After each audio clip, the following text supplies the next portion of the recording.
Hi, this is Jim and welcome back to my YouTube channel. Ito na nga post ni Joan Pinote. Ayan na nga, si David kasama ang mga guerrilla at kasama ang magiging niyang biyanan, si Sir Julio. At next naman ay post ni M. Killers. Ayan na nga, si Alden Richards, Dennis Trillo. Ayan na nga, may sugat pa si Dennis. At ito naman si Miss Rochelle Pangilinan na bumabarel. At ito naman post ni David Lucauco sa kanyang Facebook, The Body Shop. Let's watch this. Hi everyone, my name is David Lucauco and I'm here at The Body Shop. What I like about Christmas is yung gift giving. Actually, gusto ko yung parang will really help them.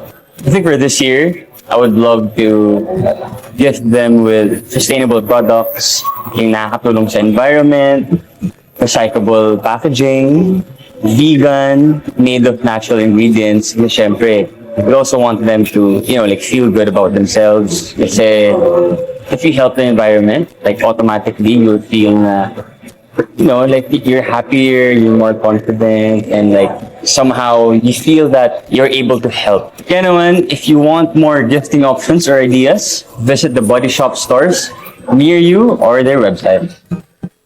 At yun na nga guys, namimili na si David ng mga gifts niya for Christmas sa The Body Shop. At ang tanong ay, ano kaya ang gift ni David this year kay Barbie? Parang last year, I'm not sure kung Christmas or birthday, nung binili di umano yung bench na jacket na brown. So this year, ano kaya?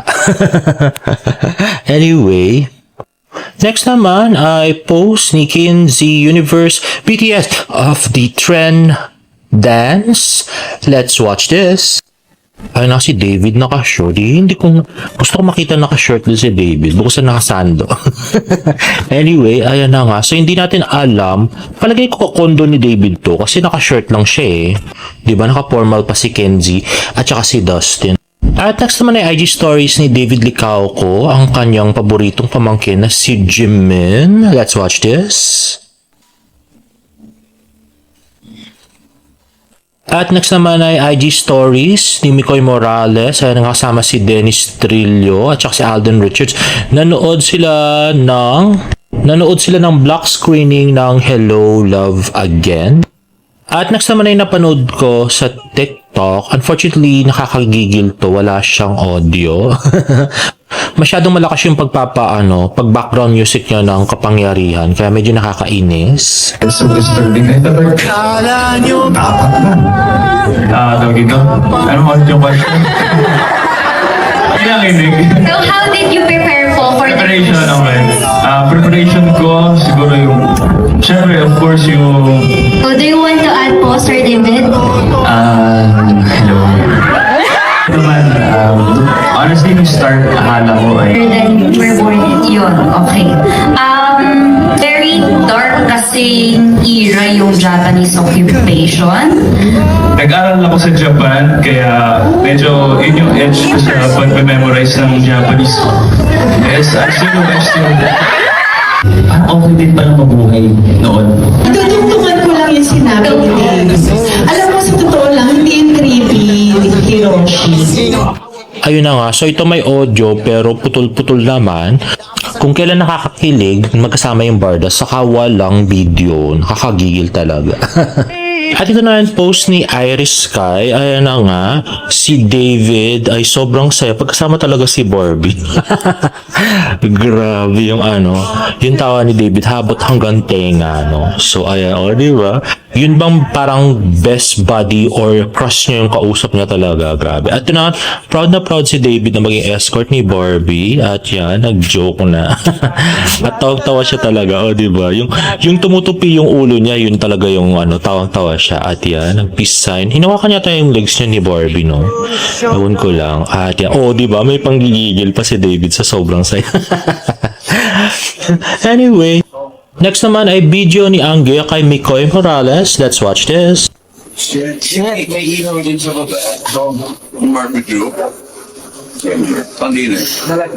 Ano nakakaiyok kasi? Abanohan.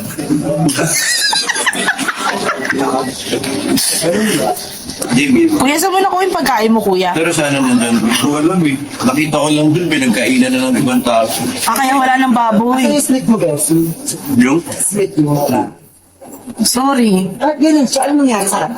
Nanlilimos kasi siya, tapos nahuli siya.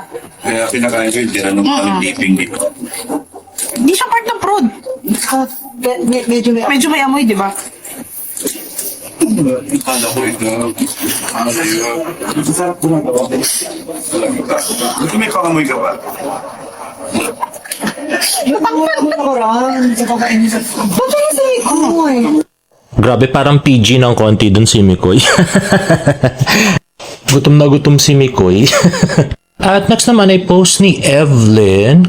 Ito nga yung billboard sa EDSA Mandaluyong ni Barbie at saka ni David. Let's watch. Look at this. Perfect. Oh my God. Isn't it great? Chris! I know, it's my dream. Grabe, ang ganda ng billboard nila, no? LED. Nakasyala yung yung kanilang malaking billboard sa EDSA Mandaluyong. At ito naman yung mga usapin ngayon sa Twitter. So, syempre, pinag-uusapan pa rin yung paghawak ni Jack sa likod ng babae na kasabay niya dumating sa premiere night. At yung hindi pagbabayad ni Jack dun sa kay Engineer Angel Santos. Yung pag-reactivate ulit ni Kisen nung kanyang account na dine-activate niya na pangalawang beses niya nang ginawa. At yung panggagaya di umano ng post ng uncle ni Kisen na si Marion kay Barbie Fortesa sa crumble cookies. At pa yung kaibigan kay David, yung pag-hide mo ng likes, ituloy-tuloy mo lang, no? Para masaya yung buong fandom, okay? And lastly, IDG post ni James, usual mornings in Japan with good konbini food. At Japan pa nagkita. And there you have it, guys. If you like this video, please give it a thumbs up and please subscribe to my YouTube channel for more bird updates. See you in my next vlog. Bye!